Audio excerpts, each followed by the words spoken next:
શ્રીમદ ભાગવતમ સ્કંદ 3 ગુજરાતીમાં હિન્દીમાં શ્રીમદ ભાગવતમ સ્કંદ 3 અધ્યાય 22 કદમ મુનિ તથા દેહૂતિના લગ્ન શ્લોક સંખ્યા 19 અતો ભજિષ્યે સમએન સાધ્વીમ યાવ તેજો બૃભુયાદાત્મનો મે અતો ધર્માન પારમહંસ મુખ્યાન શુકલ પ્રોક્તાન बहुमन्ये अविस्त्रान। अर्थ अनुवाद भावार्थ श्री श्रीमदेशी भक्ति वेदांत स्वामी प्रभुपाद के द्वारा। अत माटे भजिष्ये हूँ स्वीकार करीश समये ए शरते साध्वीम શીલાવતી કન્યાને યાવત જ્યાં સુધી તેજ વીર્ય બિભ્રુયાત ધારણ કરશે આત્મન મારા દેહમાંથી મેં મારા અતઃ તે પછી ધર્માન કર્તવ્યો પારમહંસ્યમ મુખ્યાન પરમહંસોમાં ઉત્તમ એવાના શુકલ પ્રોક્તાન ભગવાન વિષ્ણુએ કહેલા બહુ મન્યે હું માનીશ અવિસ્ત્રાન ઈર્ષાથી રહિત એવા। અનુવાદ તેથી હું આ પવિત્ર કન્યાને મારી પત્ની તરીકે સ્વીકારીશ, પરંતુ શરત એ કે તે મારું તેજ વીર્ય ધારણ કરશે કે તરત જ હું પરમહંસોએ સ્વીકારેલા સેવાસભર ભક્તિના જીવનને વરીશ। આ પદ્ધતિ ભગવાન વિષ્ણુએ બનાવેલી છે, જે દ્વેષથી મુક્ત છે। ભાવાર્થ કદમ મુનિએ સુંદર પત્નીને પરણવાની તો પોતાની ઈચ્છા સમ્રાટ સ્વયંભૂ મનુને જણાવી અને સમ્રાટની પુત્રીનો લગ્ન માટે સ્વીકાર કર્યો। કદમ મુનિ સંપૂર્ણ બ્રહ્મચર્ય વ્રત ધારણ કરી આશ્રમમાં રહેતા હતા અને તેમની ઈચ્છા પરણવાની હતી। તેમ છતાં તેઓ આજીવન ગૃહસ્થાશ્રમી રહેવાની ઈચ્છા ધરાવતા ન હતા, કારણ કે માનવ જીવનના વેદોક સિદ્ધાંતોથી તે સુપરિચિત હતા। વેદોક સિદ્ધાંતો અનુસાર જીવનનો પ્રથમ ભાગ ચારિત્ર્ય ઘડતર તથા આધ્યાત્મિક ગુણોના વિકાસ માટે બ્રહ્મચર્યમાં વિતાવવો જોઈએ। જીવનના બીજા ભાગમાં મનુષ્ય પત્ની કરી શકે અને બાળકો પેદા કરી શકે, પરંતુ કૂતરા બિલાડાની જેમ બચ્ચા પેદા કરવા ન જોઈએ। બહુ મોટો ભાવ છે। કદમ મુનિ એવા બાળકને જન્મ આપવા માંગતા હતા જે પૂર્ણ પુરુષોત્તમ ભગવાનના એક તેજ પુંજનું કિરણ હોય। મનુષ્ય એવા બાળકને જન્મ આપવો જોઈએ જે વિષ્ણુના ધર્મ કર્તવ્યો કરી શકે, નહીં તો બાળકો પેદા કરવાની કોઈ જરૂર નથી। સુપાત્ર પિતાથી જન્મેલા બાળકોના બે પ્રકાર છે। એક કૃષ્ણ ભાવનામાં કેળવાયેલો હોય છે, જેથી એ જન્મમાં માયાના પંજામાંથી છૂટી શકે છે, અને બીજા ભગવાનના પોતાના તેજના કિરણ રૂપ હોય છે, અને તે જીવનના પરમ ધ્યેયની શીખ જગતને આપે છે। આગળના અધ્યાયોમાં નિરૂપણ કરવામાં આવશે તેમ કદમ મુનિએ સાંખ્ય શાસ્ત્રનું પ્રતિપાદન કરનાર ભગવાનના અવતાર કપિલદેવ જેવા બાળકને જન્મ આપ્યો હતો। માનવ સમાજમાં શુભ આંદોલન થઈ શકે તે માટે ભગવાન તેમના પ્રતિનિધિને પોતાને ત્યાં મોકલે એવી પ્રાર્થના ઉદારચિત ગૃહસ્થાશ્રમી લોકો કરે છે। બાળક પેદા કરવા માટેનું આ એક કારણ છે। બીજું કારણ એ છે કે અત્યંત સંસ્કાર સંપન્ન પિતા બાળકને કૃષ્ણ ભાવનાની કેળવણી આપી શકે, જેથી તે બાળકને ઉપાધિ ભર્યા જગતમાં ફરી જન્મ લઈ પાછા આવવું ન પડે। મા બાપે ધ્યાન રાખવું ઘટે કે તેમનાથી જન્મ પામેલા બાળકને માતાના ગર્ભાશયમાં પુનરપી જન્મ લેવા કાજે પ્રવેશ લેવો ન પડે। જો મનુષ્ય બાળકને આ જન્મમાં મુક્તિ માટે કેળવણી ન આપી શકે તો તેને લગ્ન કરવાની કે બાળકો ઉત્પન્ન કરવાની કોઈ જરૂર નથી। જો માનવ સમાજ કૂતરા બિલાડાની જેમ બાળકો ઉત્પન્ન કરી સામાજિક વ્યવસ્થા વેરવિખેર કરી નાખે તો પછી જેમ હાલ કલિયુગમાં જે છે તેમ દુનિયા નરક જેવી બની જાય। અત્યારના જમાનામાં મા બાપ કે તેમના બાળકો સંસ્કાર સંપન્ન હોતા નથી. બંને પશુવૃત્તિ ધરાવનાર હોય છે અને આહાર, નિંદ્રા, ભય તથા મૈથુન દ્વારા ઇન્દ્રિય સુખ ભોગવે છે. સમાજ જીવનમાંથી આ અવ્યવસ્થા માનવ સમાજમાં સુખ શાંતિ લાવી શકે નહીં. કદમ મુનિ અગાઉથી સ્પષ્ટતા કરી દે છે કે પોતે તેમના સમગ્ર જીવન માટે કન્યા દેહૂતિનો સંગ કરશે નહીં. તેને બાળક થાય ત્યાં સુધી જ તેઓ તેની સાથે રહેશે. બીજા શબ્દોમાં કહી શકાય કે કામ જીવનનો ઉપયોગ બીજા કોઈ હેતુ માટે નહીં, પરંતુ ફક્ત ઉત્તમ સંતાન ઉત્પન્ન કરવા માટે જ થવો ઘટે. મનુષ્ય જીવન વિશેષતઃ ભગવાનની સંપૂર્ણ ભક્તિ માટે જ છે. શ્રી ચૈતન્ય મહાપ્રભુનું એ જ તત્વજ્ઞાન છે. મનુષ્ય ઉત્તમ સંતાન ઉત્પન્ન કરવાની તેની જવાબદારી પૂરી કર્યા પછી સંન્યાસ ગ્રહણ કરવો જોઈએ અને સિદ્ધ પરમહંસ અવસ્થામાં જોડાઈ જવું જોઈએ. પરમહંસનો સંદર્ભ જીવનની અત્યંત ઉન્નત એવી પૂર્ણ અવસ્થા સાથે છે. સંન્યાસ જીવનના 4 અવસ્થાઓ છે અને તે બધામાં પરમહંસ સર્વોચ્ચ કક્ષા છે. શ્રીમદ ભાગવતમ પરમહંસ સંહિતા અર્થાત સર્વોચ્ચ વર્ગના મનુષ્યો માટેનો ગ્રંથ છે. પરમહંસ ઈર્ષાથી રહિત હોય છે. અન્ય અવસ્થાઓમાં ગૃહસ્થ આશ્રમી જીવનમાં પણ સ્પર્ધા તથા ઈર્ષા હોય છે.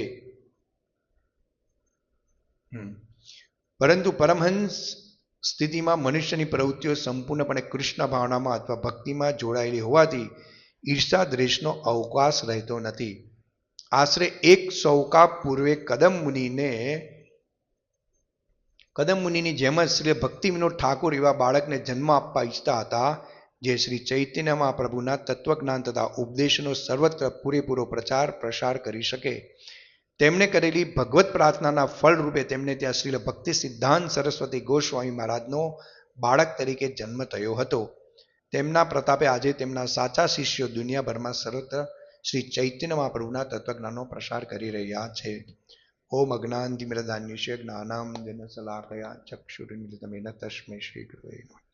વંદેહમ શ્રી ગુરુઃ શ્રીયુતપદકમલં શ્રીગુરૂન વૈષ્ણવવાચ શ્રીરૂપં સાગ્રજાતં સહગણ રઘુનાથાવિતં તં સજીવनं સાદ્વૈતં સાવધૂतं પરિજનસહિત કૃષ્ણ ચૈતન્ય દેવં શ્રી રાધા કૃષ્ણ પાદાન સહગણ લલિતા શ્રી વિશાખાવિંદાન ચ.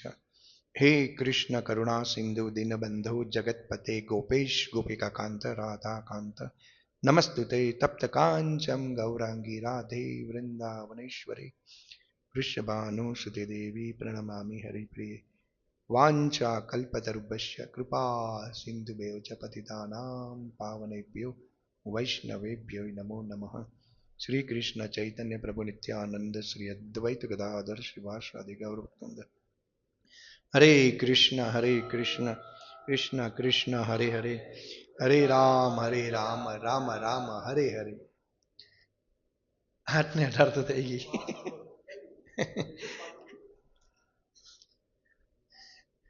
તો શ્રીમદ ભાગવતમ નિત્ય સેવન કરવાનો, શ્રવણ કરવાનો આ લાભ છે કે મનુષ્ય જીવન કઈ રીતે જીવવું, ભગવાનની સેવા કઈ રીતે કરવી અને મનુષ્ય જીવનનો ઉદ્દેશ્ય શું છે. પરમહંસો માટે આ ભાગવતમ છે. મનુ મહારાજ, સ્વયંભૂ મનુ, બ્રહ્માજીના પુત્ર, કોઈ સામાન્ય રાજા નથી, સમ્રાટ, વિશ્વના સમ્રાટ. અને એમની પુત્રી દેવહૂતિ એક તપસ્વી મુનિ પાસે લઈને આવે, જેની પાસે કઈ જ નથી.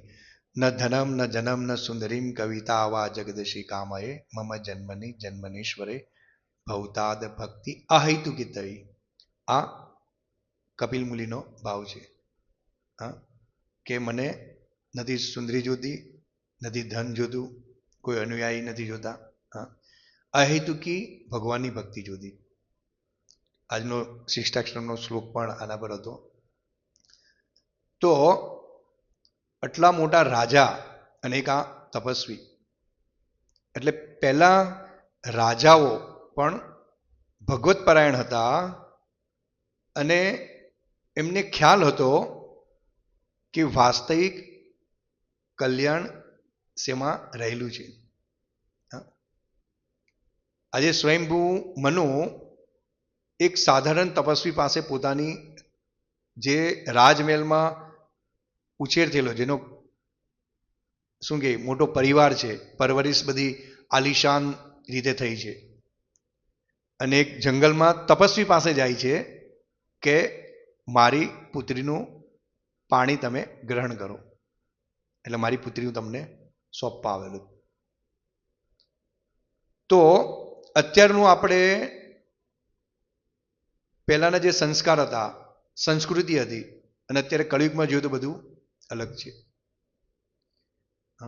અત્યારે બાપ દંડો લઈને દોડે જો આવી જગ્યાએ કરવા જાય તો. કોઈ ગરીબ વ્યક્તિ હોય અને પૈસા નહીં હોય તો પુત્રી તે આપશે નહીં. કારણ કે કળિયુગમાં લોકોને લોભ, પૈસો જરૂરી છે, પણ એવું નથી કે ખૂબ જરૂરી છે. અને પૈસો જ જીવન થઈ જાય, અને પૈસો જે છે, ધન જે છે, તે જ વાસ્તવિક આપણું કલ્યાણ કરી શકે. તો અત્યારે લોકો દુઃખી થવાનું કારણ એ છે કે સંસ્કારને બાજુમાં મૂકી દીધા છે.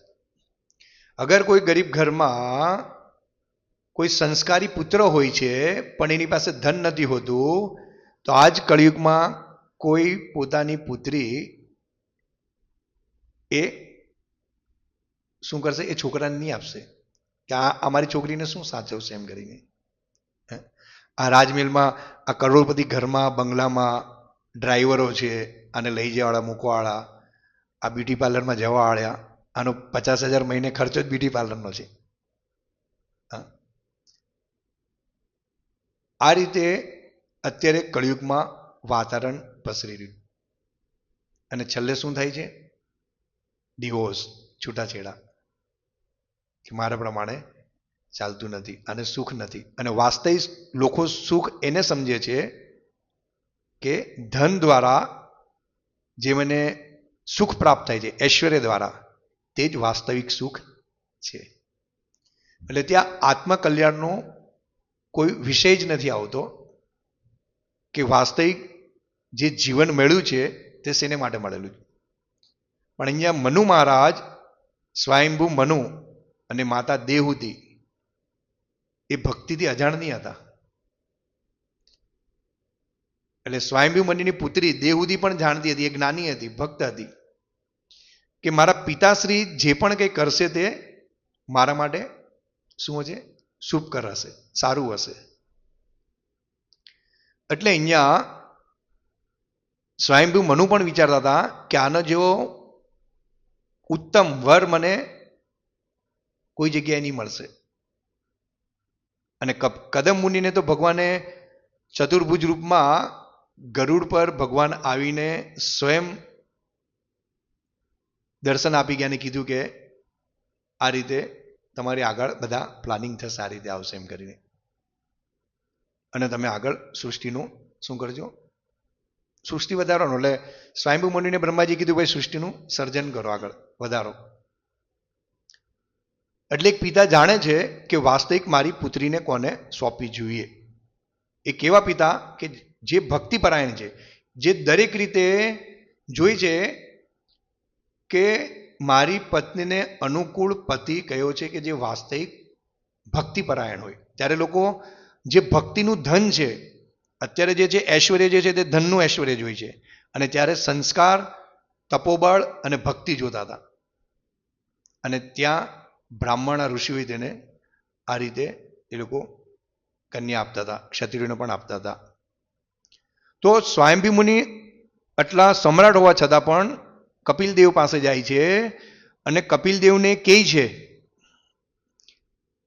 કે જો તમે આ પ્રસ્તાવ સ્વીકારશો તો બીજાની જેમ પસ્તાશો. આગળના શ્લોકમાં કહે છે કે કોઈને અભિમાન હોય છે કે હવે મને આના પછી પણ કંઈક સારું મળશે. તમે સમજ્યા? આના પછી આપણને સારું મળશે. જે રીતના આપણે ઘણી વાર એમ કહીએ કે ભાઈ ભક્તિમાં આવો, દીક્ષા લઈ લો, હવે લેવાશે એમ. પણ સામે આવેલો મોકો જ્યારે ગુમાવી દે છે અને જ્યારે આપણને ખબર પડે છે કે આપણે બહુ મોડું થઈ ગયું ત્યારે પસ્તાવાનો વાળો આવે છે. તો આ રીતે સ્વયંભૂ મનુ શું કરે છે? કદમ મુનિને સમજાવે છે કે તમે આવો મોકો ચૂકતા નહીં. અને આ રીતે પછી કદમ મુનિ શરત મૂકે છે કે હું તમારી દીકરીનું પાણી ગ્રહણ કરીશ, એનો સ્વીકાર કરીશ પત્ની તરીકે, પણ મારી એક શરત રહેશે. એને કહે છે હતો એને કે માટે ભજીશે સમયેન સાધવીમ. ભજીશ એટલે કે હું એનો સ્વીકાર કરીશ. કોનો? દેહુદીનો. સમયેન એ શરતે, સાધવીમ એટલે કે આ શીલવતી કન્યા છે, કોઈ સાધારણ કન્યા નથી. યાવત તેજો બિભૃદ્યાત્મનો મે. યાવત તેજો યાવત એટલે કે જ્યાં સુધી. ક્યાં સુધી?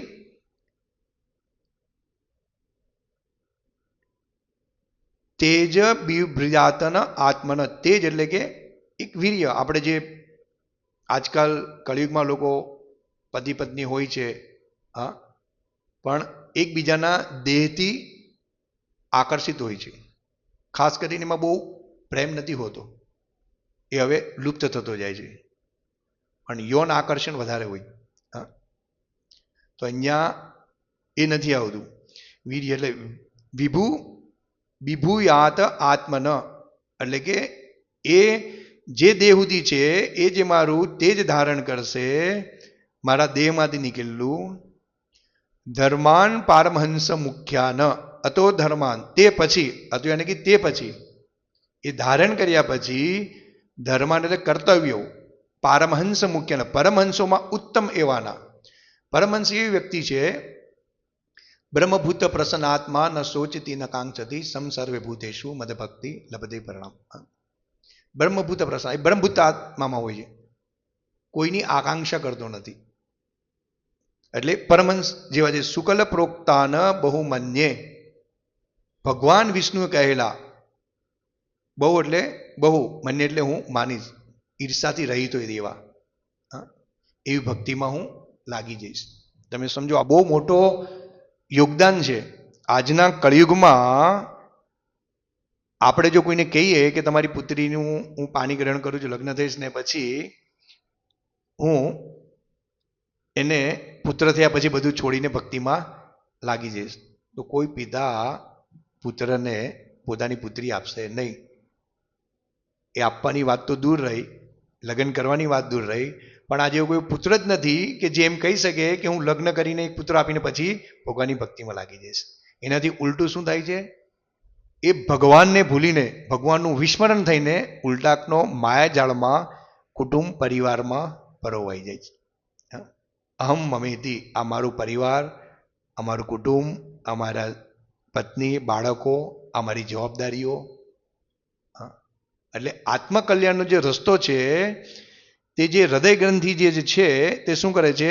એ આજનો જે પ્રેમ છે, આજની જે વાસના છે સ્ત્રી પુરુષની, એ હૃદય ગ્રંથિ વાસનાથી એને બાંધી દે છે અને આત્મકલ્યાણ એ ભૂલી જાય છે.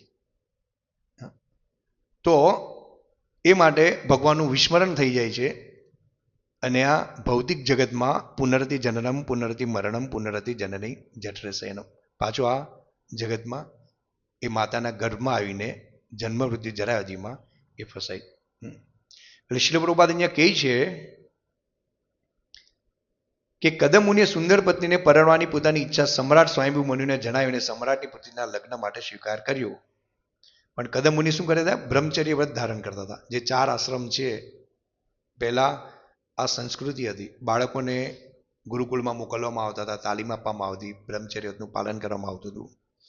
અને ત્યાર પછી ગુરુના આદેશ દ્વારા એ ગ્રસ્ત જીવનમાં પ્રવેશ કરતા હતા. અને ગ્રસ્ત જીવનમાં પ્રવેશ કર્યા પછી, જેમ આપણે જોઈએ છે, મહારાજ પરીક્ષિત, બીજા બધા રાજાઓ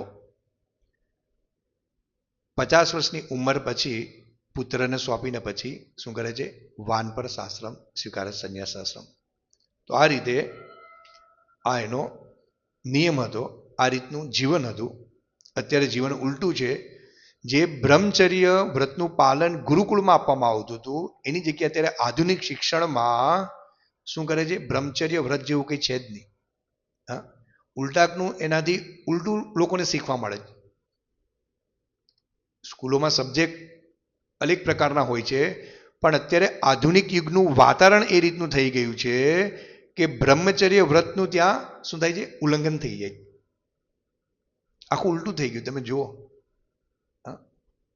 તો પછી સંસ્કાર સંસ્કૃતિનો વિષય જ ક્યાં રહ્યો?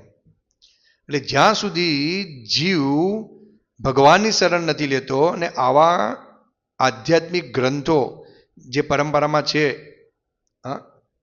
તેનું અધ્યયન નથી કરતો, જીવનનો ઉદ્દેશ્ય શું છે, ત્યાં સુધી એને ખબર જ નથી પડતી કે બ્રહ્મચર્ય વ્રત શું છે, વાસ્તવિક જીવન શું છે.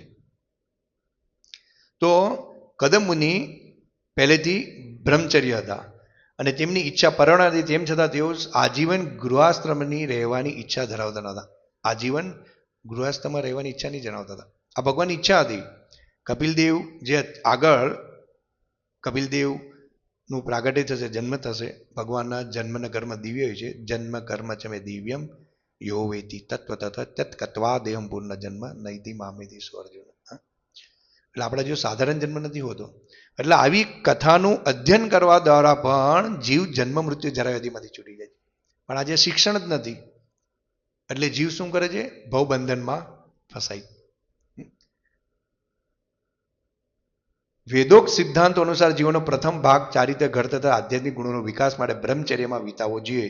જીવનના બીજા ભાગમાં મનુષ્ય પત્ની કરી શકે અને બાળકો પેદા કરી શકે, પરંતુ કૂતરા બિલાડાની જેમ બચ્ચા પેદા કરવા ન જોઈએ. સંતાન ઉત્પત્તિ કરવાનું શાસ્ત્ર કહે છે, પણ કૂતરા બિલાડાની જેમ નહીં. કૂતરા બિલાડાની જેમ એટલે કે શીલ પ્રભુપાદને ફ્રાન્સિકોમાં સમથિંગ કંઈક ઇન્ટરવ્યુ હોય છે પ્રથમ પત્રકારો વચ્ચે. તો શીલ પ્રભુપાદને પૂછે છે કે આ હરે કૃષ્ણ મુવમેન્ટ તમે જે શરૂઆત કરી છે, ઇસ્કોન કૃષ્ણ ભાવનામૃત આંદોલન, એનો ઉદ્દેશ્ય શું છે? શીલ પ્રભુપાદ કહે છે આનો ઉદ્દેશ્ય એક જ છે કે આજનો સમાજ કૂતરા બિલાડા જેવો છે. આહાર નિદ્રા ભય મૈથુનમાં ફસાયેલો. વાસ્તવિક માનવ મનુષ્યનું કર્તવ્ય શું છે તે ભૂલી ગયેલો છે, અને એને રિયલાઇઝ કરાવવા, પાછું સ્મરણ કરાવવા માટે કે તમે કૂતરા બિલાડાનું જીવન જીવી રહ્યા છો તે વાસ્તવિક એ સત્ય નથી. મનુષ્યનો ઉદ્દેશ્ય છે ભગવત ધામ પાછું જવું, કે તમે કોણ છો, ક્યાંથી આવ્યા. તો આ કૃષ્ણ ભાવના આંદોલનનો આ મુખ્ય હેતુ છે કે જીવનું જે વિસ્મરણ થઈ ગયું છે ભગવાન સાથે અને એને ભોગમાં લાગેલો છે, એમાંથી બહાર કાઢીને પાછો ભગવાન સાથેનો પુનઃ સંબંધ સ્થાપિત કરાવો. એટલે અત્યારે જે બાળકો ઉત્પન્ન કરે છે લોકો, કે આ બાળકને ઉત્પન્ન કરીશ, આ ડિગ્રી લેશે, આ મોટી કંપનીમાં કામ કરશે, મોટા બિઝનેસ કરશે, પૈસા કમાશે અને પછી અમે સુખ ભોગવીશું. અને એ પણ આગળ આ રીતે જ વંશ પરંપરાગત એ એક્સપાન્ડ કરશે. એના પણ બાળકો થશે, એ પણ આ શિક્ષણ લેશે, એ પણ રાત દિવસ મહેનત કરશે ગધેડાની જેમ, અને પછી જીવનનો શું કરશે, ત્યાગ કરી દેશે. એટલે ભગવાન કહે છે અંતકાલે છે મામેમમ સ્મરણ મુક્તા કલેરમ વ્યમ વ્યમ વ્યાપી સ્મરણ ભાવમ. એટલે જે સમયે શરીર જીવ છોડે છે ત્યારે જે ભાવ હોય તેને તે યોનિ પ્રાપ્ત થાય છે. એટલે આજની જે સંસ્કૃતિ છે, આજના જે બાળકો જે છે જેને ભગવત જ્ઞાન જ નથી, તે કઈ રીતે વાસ્તવિકનું આત્માનું કલ્યાણ કરી શકે? એટલે પાછા એ શું કરે છે, જન્મ મૃત્યુમાં ફસાય છે અને 84 લાખ યોની ફરે છે. એટલે કૂતરા બિલાડા પાસે આ વાસ્તવિક જ્ઞાન નથી, પશુ પાસે આ જ્ઞાન નથી. એક મનુષ્ય પાસે એક આ બુદ્ધિ છે જે જાણી શકે છે કે વાસ્તવિક હું કોણ છું, કેમ મારું વારે ઘડી મૃત્યુ થાય છે, કેમ માના ઘરમાં હું વારે ઘડી જાઉં છું. આનો કોઈ રસ્તો છે કે પરમેનન્ટ સુખ, કે જન્મ જ નહીં લેવો પડે, મૃત્યુ જ નહીં થાય એમ? તો એ છે વાસ્તવિક મનુષ્ય. એટલે અત્યારની જે પેઢી છે, અત્યારનું જે બધા તેઓ નથી, કોઈક હવે પુણ્યશાળી વ્યક્તિ હશે, પણ વાસ્તવિક આપણે આજની લાઈફ સ્ટાઈલ જોઈએ છે આ પ્રમાણિત છે. એટલે અહીંયા કદમ મુનિ જે છે તે એવો પુત્ર ઉત્પન્ન કરે છે આગળ જતા કપિલ મુનિ. અને આમાં પ્રભુપાદ લખે છે કે મનુષ્ય એવા બાળકને જન્મ આપવો જોઈએ જે વિષ્ણુના ધર્મ કર્તવ્યો કરી શકે, નહીં તો બાળક પેદા કરવાની કોઈ જરૂર નથી. વિષ્ણુના કર્તવ્યો કરી શકે એટલે કે શાસ્ત્ર શું કહે છે, ભગવાન શું કહે છે? યતો ભક્તિર અધોક્ષ, જે અધોક્ષ ભગવાનની જે ભક્તિ છે સર્વોપરી છે, અને વિષ્ણુના કર્તવ્યો કરી શકે. વિષ્ણુના કર્તવ્યો માટે કે ગ્રસ્ત જીવનમાં રહીને પણ વિષ્ણુના જે કર્તવ્યો છે, ભગવાનની પૂજા કરવી, ભગવાનને ભોગ લગાવો. કળિયુગમાં, સતયુગમાં તો લોકો તપ કરતા હતા, પણ અત્યારે કળિયુગમાં પોસિબલ નથી. અને એ વાસ્તવિક પોતે સમજી શકે કે મને આ પૃથ્વી પર જે જન્મ મળ્યો છે એ મારા સકામ કર્મોના હિસાબે ભોગ ભોગવાની ઈચ્છાથી હું આ ભવસાગરમાં પાછો આવેલો છું, અને હવે પાછું મારે ભવસાગરમાં આવવું નથી. અને વાસ્તવિક વિષ્ણુની ભક્તિ સર્વોપરી છે, અને એના દ્વારા હું ભવબંધનમાંથી છૂટી જઈશ. અને એ રીતે ભક્ત બને છે, અને એ જ્યારે દેખો ત્યારે કહો કૃષ્ણ ઉપદેશ, એ હંમેશા કૃષ્ણ ઉપદેશ આપે છે, અને એ રીતે વાસ્તવિક બધાનું કલ્યાણ કરે છે. તો આ રીતે એક વિષ્ણુ ધર્મ કર્તવ્યો કરી શકે એવો બાળક આપણને જોઈએ, નહીં તો બાળક પેદા કરવાની કોઈ જરૂર નથી. શાસ્ત્ર એમ કહે છે કે જે ઉત્પાદ જ મચાવશે, જેની પાસે સંસ્કાર નથી, જ્ઞાન નથી, અજ્ઞાન છે, નાસ્તિક છે, એ શું કરશે? ઉત્પાદ મચાવશે. અત્યારે આપણે જોઈએ છે કોલેજ સ્કૂલોમાં કોણ એકબીજા બેસીને રામાયણ, ભાગવતમ કે ભગવદ્ ગીતાની ચર્ચા કરતા હશે? નથી કરતા, કારણ કે એની પાસે જ્ઞાન જ નથી ને, જ્ઞાન મેળ્યું નથી. અને મા બાપ અત્યારે ઈચ્છે છે કે હવે તમે જ્ઞાન લો, પણ પ્રથમ પહેલાથી જ જ્ઞાન નથી આપ્યું, તો પછી છોકરા જ્ઞાન ક્યાંથી આપવાના? સાધુ સંગ લય માત્ર સાધુ સંગ સર્વસિદ્ધિઓ. એટલે માટે સાધુ સંગ જરૂરી. હા, વૈષ્ણવ સાધુ સંગ બહુ જરૂરી છે.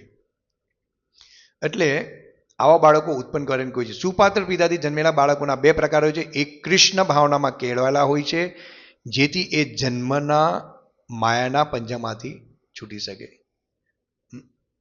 જન્મનો જે માયાનો પંજો છે, જે આપણને પકડી રાખેલો છે કે અહીંયા જ બધું સુખ છે, પણ એ જ્યારે કૃષ્ણ ભાવનાથી હોય છે, જેમાં ઈશ્વરના ભક્તો આપણે જોઈએ છીએ, 4 સંપ્રદાય છે, દરેકમાં કૃષ્ણ ભક્તિ આપવામાં આવી છે. તો એ કૃષ્ણ ભાવના રૂપમાં એ શું કરે છે? સમજી જાય છે કે હવે મને ભગવાનનું સ્મરણ થયું છે અને વાસ્તવિક મારો ઉદ્દેશ શું છે. એટલે માયાના પાસમાંથી નીકળવાનો પ્રયાસ કરે છે. એને ભૌતિક ભોગ સાથે કોઈ લેવા દેવા નથી હોતી. અને જ્યારે બીજાને પણ જોઈ છે તો એમ ઈચ્છે છે કે આને પણ હું ભક્તિમાં લાવું અને આ ભવબંધનમાંથી એને બહાર કાઢું. તો આ રીતે પુત્રને કેળવણી આપવી જોઈએ, ને આ રીતે એ પોતાના માયાના પંજામાંથી છૂટી શકે છે, અને બીજા ભગવાનના પોતાના તેજના કિરણરૂપ હોય છે, અને તે જીવનના પરમ ધ્યેયની શીખ જગતને આપે છે. જેમ કપિલ દેવ, આચાર્ય એ શું કરે છે? ફરતા રહે છે. ષડ ગોસ્વામી એક વૃક્ષ નીચે 2 થી 3 દિવસથી વધારે નહીં રહેતા હતા, એ વૃક્ષનો પણ ત્યાગ કરી દેતા હતા કે અહીંયા પણ અમને આસક્તિ થઈ જશે. આ રીતે તો આ રીતે બાળકો ઉત્પન્ન કરવાનું કારણ એ છે કે વાસ્તવિક સમાજનું, વિશ્વનું કલ્યાણ થઈ શકે. કોઈ ચોરી, કોઈ લૂંટફાટ, કોઈ મર્ડર કંઈ જ નહીં રહેશે. જો કૃષ્ણ ભાવનામૃતમાં બાળક ઉત્પન્ન કરવામાં આવે છે અને વાસ્તવિક એનો ઉદ્દેશ્ય સમજાવવામાં આવે છે, તો દરેક રીતે શાંતિ થઈ જ જશે. કદમ મુનિએ સાંખ્ય શાસ્ત્રનું પ્રતિપાદન કરનાર ભગવાનના અવતાર કપિલ દેવે બાળકને જન્મ આપ્યો તો માનવ સમાજમાં શુભ આંદોલન થઈ શકે તે માટે ભગવાન તેમના પ્રતિનિધિને પોતાને ત્યાં મોકલે એવી પ્રાર્થના ઉદારચિત ગૃહસ્થમી લોકો કરે છે. બાળક પેદા કરવા માટેનું આ એક કારણ છે.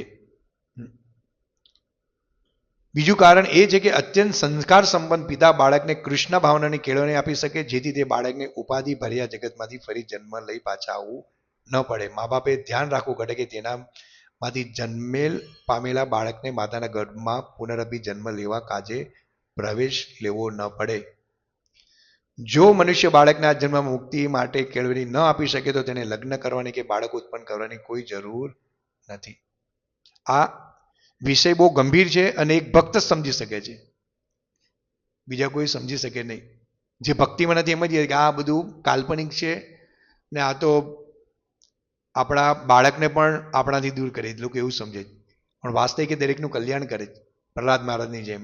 હા, એટલે આવા બાળકો, આચાર્ય પણ એવું વિચારતા કે આવા બાળકો ઉત્પન્ન થાય. એટલે પ્રભુપાદ અહીંયા એક કોટેશન આવે કે જે શ્રી ચૈતન્ય પ્રભુના તત્વજ્ઞાન તથા ઉપદેશોનો સર્વદા પૂરેપૂરો પ્રસાર કરી શકે તેમણે કરેલી ભગવત પ્રાર્થના ફળરૂપે તેમને ત્યાં શીલ ભક્તિ સિદ્ધાંત સરસ્વતી ગોસ્વામી મહારાજનો બાળક તરીકે જન્મ થયો હતો.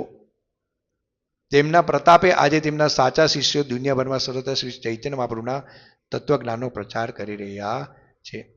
ભક્તિ વિનોદ ઠાકોર પ્રાર્થના કરેલી કે એવું કોઈક મને બાળક આપો કે જે કૃષ્ણ ભાવનાનો પ્રચાર કરી શકે. અને એ રીતે ભક્તિ સિદ્ધાંત સરસ્વતી ઠાકોરનો જન્મ થયો. અને શીલ પ્રભુપાદના આરાધ્ય ગુરુ મહારાજ અને એમની આજ્ઞાનું પાલન કરીને શીલ પ્રભુપાદે આખા વિશ્વમાં પ્રચાર કર્યો.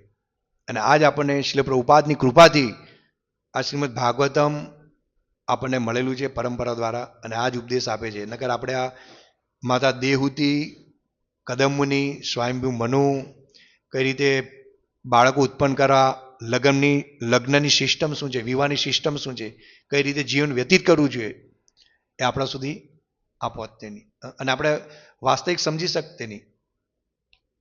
તો જીવનનો ઉદ્દેશ્ય શું છે તે આપણે અહીંયા કદમમુનિ અને સ્વયંભૂ મનુના દ્વારા સમજી શકે છે કે એક લગ્નની વિધિ શું હોય છે, લગ્ન કઈ રીતે કરવા જોઈએ, સુપાત્ર કોણ હોય છે, પુત્રી કોને આપવી જોઈએ, અને કઈ રીતે પરિવારમાં જે પરિવારના સદસ્યો છે, પુત્રો છે, તેને કઈ રીતે ભક્તિમાં લાવવા જોઈએ, અને ભક્તિમાં આવ્યા પછી કઈ રીતે દુનિયાભરમાં ભગવાનનો પ્રચાર કરે, અને જે લોકોનું ભગવાનનું વિસ્મરણ થયું તેને પણ ભક્તિમાં લાવે. અને આ રીતે લગ્નનો ઉદ્દેશ્ય જે હોય છે કે વાસ્તવિક ભગવાનને પ્રાર્થના કરવાથી આપણા પરિવારમાં એવા સદસ્યનું આગમન થાય કે જે ભક્તિપરાયણ હોય અને ભગવાનનો પ્રચાર કરી શકે. તો આ રીતે આપણે દરેકનું કલ્યાણ કરી શકીએ છીએ.